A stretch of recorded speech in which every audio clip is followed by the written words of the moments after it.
Glory Man United. Selamat datang di channel Update United. Kami akan memberikan informasi terupdate dari Manchester United khusus untuk Anda para pecinta Manchester United. Tapi sebelum itu jangan lupa klik like, subscribe dan juga share informasi ini kepada semua fans Manchester United di seluruh dunia.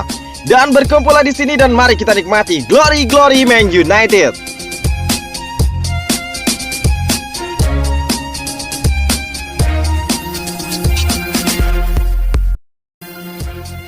Cara Ole Gunnar Solskjaer keluar dari tekanan di Manchester United. Sebuah saran diberikan Sam Allardyce kepada Ole Gunnar Solskjaer. Dia meminta manajer Manchester United tersebut tidak mendengarkan omongan dari eksternal klub dan memperbaiki segalanya dari internal mereka. Ole Gunnar Solskjaer saat ini berada dalam situasi di ujung tanduk. Dua kekalahan kontra Liverpool dan Manchester City membuat sang manajer mendapatkan banyak kritikan. Berkat dua kekalahan tersebut, Ole Gunnar Solskjaer digosipkan bakal dipecat manajemen United. Setan Merah bahkan dirumarkan mulai berburu pengganti Ole Gunnar Solskjaer saat ini. Sam Allardyce mengaku bersimpati dengan Ole Gunnar Solskjaer dan dia memberikan sedikit nasihat untuk bos United tersebut. Saran saya untuk Ole adalah menyelesaikan segalanya dari dalam dahulu, bukan dari Big Sam yang dikutip dari Manchester Evening News. Big Sam menyebut dalam situasi ini ada banyak tekanan dari luar klub, namun dia menilai Ole harus mengabaikan itu semua. Dia menyebut bahwa dia dan staf Manchester United harus mengabaikan omongan orang dan fokus mencari solusi dari masalah tim mereka saat ini. Mereka harus fokus di internal mereka dan abaikan semua pengaruh dari luar. Solskjaer harus fokus mencari solusi bersama dengan para stafnya, ungkap Sam Allardyce. Menurut Big Sam, Ole Gunnar Solskjaer tidak bisa keluar dari situasi ini sendirian. Dia menyebut bahwa para staf pelatih United juga harus bekerja keras membantu Ole Gunnar Solskjaer agar performa United bisa membaik. Saat ini para staf Ole punya peran yang jauh lebih penting daripada sebelumnya.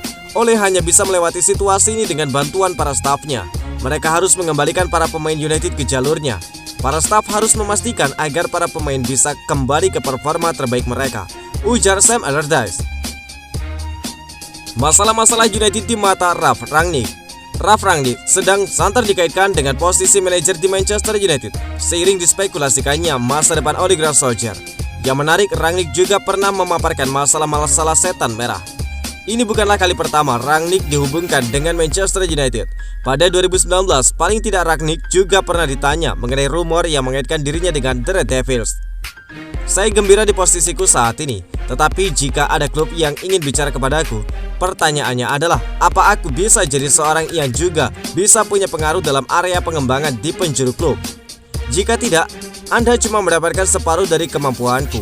Setelah itu, jika bisa bekerja sama dengan cara saling respect dan saling percaya, kemungkinan untuk sukses menjadi lebih besar, katanya kepada Guardian pada saat itu.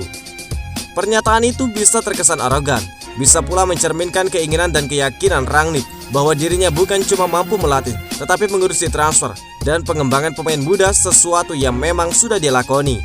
Kata-kata Rangnick saat itu bisa dibilang menarik, karena beberapa di antaranya masih relevan dengan situasi yang dihadapi oleh Manchester United-nya Ole Gunnar Solskjaer secara umum pada era sepeninggal Sir Alex Ferguson. Mengikuti jejak sosok seperti Sir Alex Ferguson yang sedemikian sukses untuk waktu lama senantiasa sulit, dan itu jadi makin sulit jika terus-terusan berganti pelatih. Dengan setiap pergantian pelatih, berubah pula identitas tim, dan ini dicerminkan oleh pengembangan di bagian keolahragaan. Anda bisa lihat seberapa besar uang yang sudah tersedia untuk tim dalam 5 tahun terakhir dan justru melihat adanya kemunduran. Di dalam klub manapun, jika Anda tidak bisa mendapatkan pemain yang tepat, maka paling tidak Anda juga tidak boleh mendatangkan pemain yang keliru. Anda berada dalam masalah jika melakukan itu secara 2-3 kali beruntun di jendela transfer. Membangun klub adalah mengenai bagaimana menyusun skuad tepat dengan memasukkan pemain yang tepat dan memiliki presentase lebih dari 50% dalam mendatangkan para pemain yang tepat, ungkap Ralf Rangnick. Pelatih baru Newcastle United bidik 3 pemain United. Newcastle United kembali dikaitkan dengan pemain Manchester United. Kehadiran pelatih baru Eddie Howe membuat The Magpies melirik 3 pemain United untuk bursa transfer Januari 2021. Di awal musim ini, Newcastle United terpuruk. Mereka berada di zona degradasi klasemen Liga Inggris, tepatnya di urutan ke-19. Padahal Newcastle baru saja menjadi klub sultan setelah dibeli Pangeran Arab Saudi.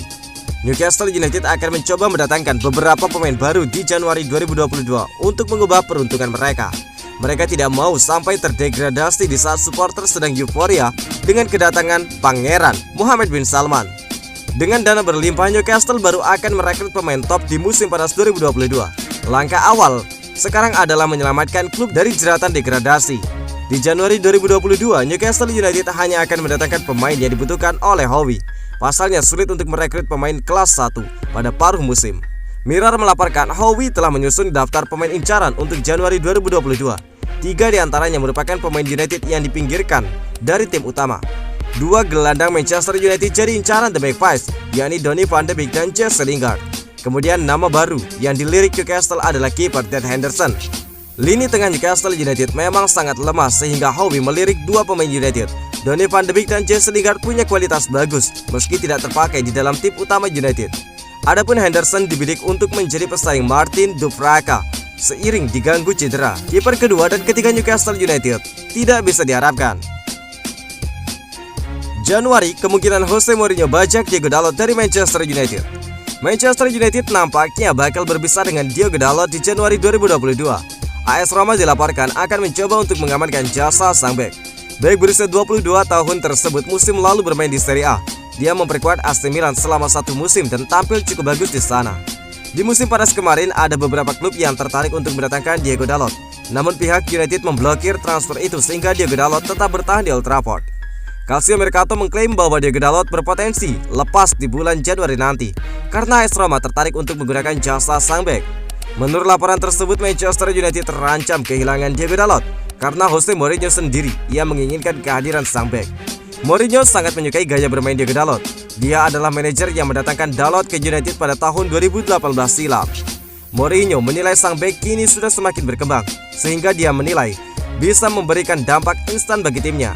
Laporan itu mengklaim bahwa kans AS Roma untuk mendapatkan Diogo Dalot cukup terbuka karena sang bek juga ingin hengkang dari Old Trafford. Ini disebabkan musim ini dia sulit mendapatkan jam bermain karena Ole Gunnar Solskjaer cinta mati dengan Aaron Wan-Bissaka sehingga dia tidak mendapatkan banyak jam bermain. Diogo Dalot menilai situasi ini tidak ideal, terutama karena dia menargetkan bermain di Piala Dunia 2022. Jadi dia akan mempertimbangkan dengan serius tawaran dari Jose Mourinho. Menurut laporan yang sama, AS Roma tidak langsung membeli Diogo Dalot. Mereka akan meminjamnya dari United selama 6 bulan terlebih dahulu. Setelah 6 bulan masa peminjaman, akan ada klausul pembelian permanen untuk sang bek. Saat ini pihak Roma masih mendiskusikan hal tersebut dengan manajemen United. Ole Gunnar Solskjaer tiru metode Thomas Tuchel. Ole Gunnar Solskjaer meniru metode dari Thomas Tuchel. Manajer Manchester United tersebut meliburkan pemain yang tidak terlibat di tugas internasional selama 1 minggu. Thomas Tuchel meliburkan pemain Chelsea selama 1 pekan pada jeda internasional pertama di musim 2021-2022. Hal tersebut dikarenakan The Blues mengawali musim yang sangat sibuk dengan memainkan 11 laga. Saat ini sudah memasuki jeda internasional ketiga di musim ini. Football London mengabarkan bahwa pasukan Thomas Tuchel yang tidak terlibat bersama tim nasional sedang menjauh dari pusat latihan di Cobham beserta para staf lainnya. Chelsea bakal memasuki periode sibuk di Desember 2021 dan Januari 2022. Ada Piala Dunia antar klub awal tahun depan di luar kompetisi Liga Inggris dan Piala FA. Piala Dunia klub akan datang, jadi kami memutuskan memberi 1 minggu libur untuk staf, sepenuhnya untuk memberi semua orang kesempatan pemulihan mental dan juga mengisi ulang baterai, kata Thomas Tuchel. Desember akan sulit, Januari akan sulit dan akan terus seperti ini. Tidak ada lagi istirahat dan kami ingin mendorong tim hingga batasnya, sehingga kami menggunakan kesempatan ini, sambung dari Thomas Tuchel. Football London mengabarkan bahwa Ole Gunnar Solskjaer untuk saat ini mengikuti metode Thomas Tuchel. Para skuad United tidak terlibat bersama tim nasional disuruh untuk pergi berlibur selama 1 minggu. The Red Devils kebetulan sedang hancur-hancuran sejak Oktober 2021. Ronaldo CS sejak saat itu meraih 2 kemenangan, 2 imbang, dan 3 kali kalah. Keputusan Solskjaer untuk memberi pemain berlibur juga menjadi tepat. Hal itu dikarenakan sebagian besar pemain di skuad inti sedang bersama tim nasional.